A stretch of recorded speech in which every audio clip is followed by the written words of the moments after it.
All right, day 3 of the Whole30. Spent day 1 and 2 with the flu. Starting to feel human again. Got my morning coffee from Starbucks, of all places, shocking. Ready to do some cooking today. Hell, I'm ready to get back to work today. It's funny, I wanted to go back yesterday, but the flu kept me down. So yeah, ready to get back to that today. Gonna do some eggs this morning, and we'll see how that goes. I mean, cutting up peppers is obviously pretty basic. Just slice them up like this. Actually, that's not usually the way I do it. Usually I do it like this. I'll slice just a panel, cut them out like this, and like that.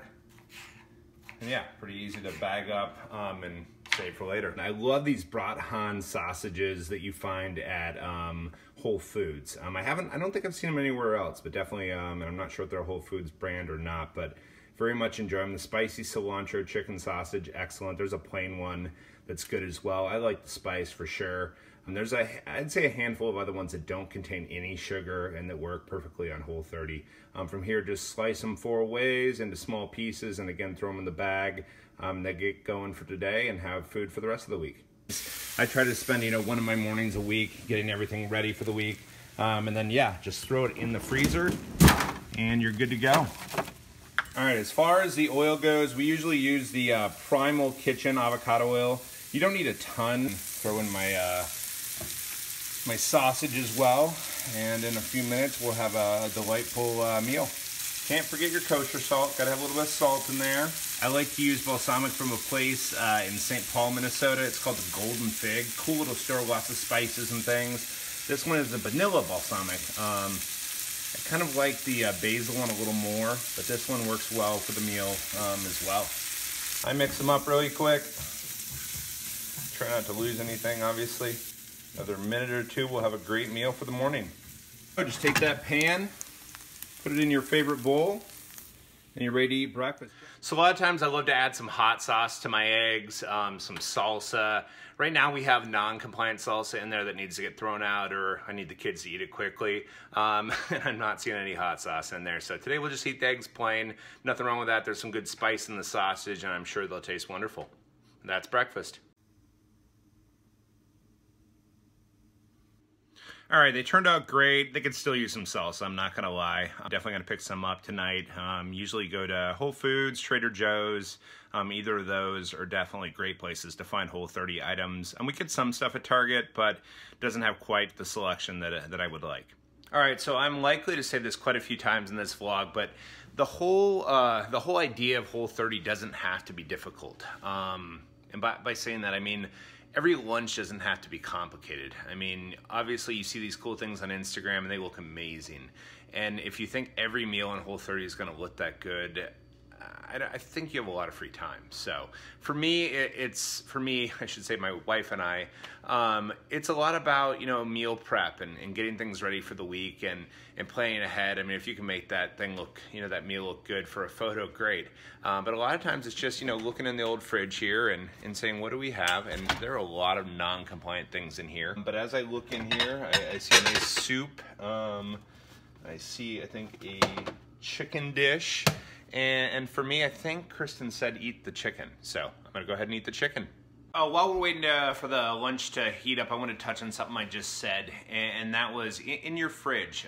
It's good to not have items that aren't Whole30 compliant in there if you can, if you have that luxury. If you have a spouse that isn't willing, or a partner that isn't willing to do it with you, or you have kids at times, it's gonna be hard to have that guideline for yourself. I recommend it. I've never totally been able to do it. Again, with kids, it's hard. So I try to kind of pack certain things like cheeses and certain dairy items away, things that I might crave. Alcohol, I try to move as much as I can to another fridge, or like there was some champagne in there. I don't drink champagne. So not gonna really bum me out if I see it, but yeah, some of the things like beers, just move off to the side or move into a different part of the house. And yeah, after the Whole30, if you want to go back to that, you can. If you don't, you don't have to. A lot of the foods that you cut out of your day, some you may never want to go back to. Beans I cut out last time, and for the most part, I haven't gone back to beans. I don't know, just not something that I crave anymore or really necessarily need or want anymore. Cheese I definitely worked back in after the Whole30 a little bit, but I mean less than I used to eat. So just kind of something you'll learn along the way. Just wanted to touch on that in the meantime. All right, as I was kind of saying, a lot of times, you know, what you have will not be some amazing looking dish. I don't know, it looks okay. It's a, I think it's a Mexican chicken. I probably mentioned this before. Go ahead and post that in the vlog or the links page that I set up on my website. And really, like in the past, before I did the Whole30, I would have wanted to put cheese on here, sour cream as well. Any salsa I could find. Like I said, I don't have any Whole30 compliant salsa in the house yet, so I gotta grab some of that or some hot sauce.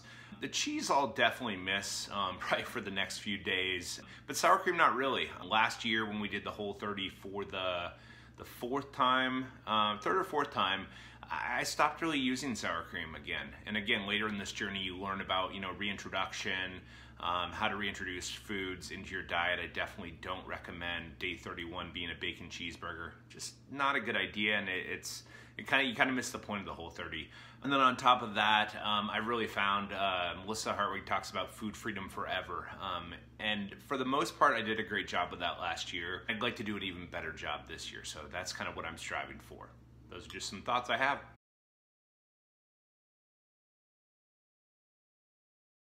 All right. What? What?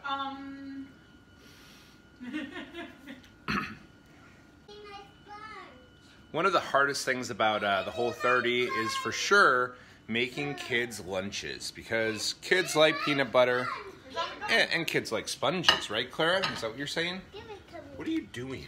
What on earth are you doing? I'm washing. You're washing dishes. Dishes? Really?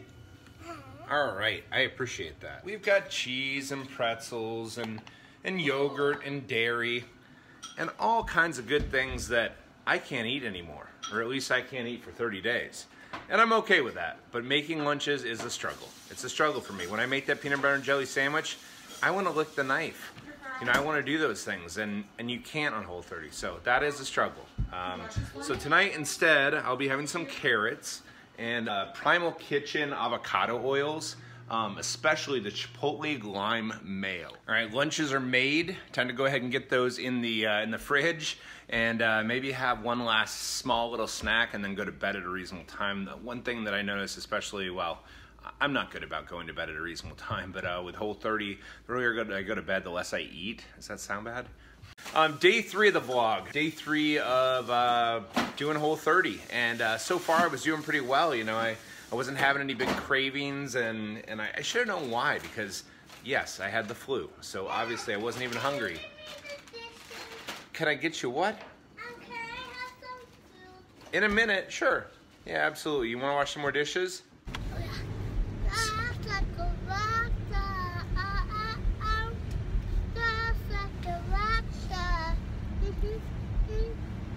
We're doing that song. Fresh Beat Band. Do you like that show?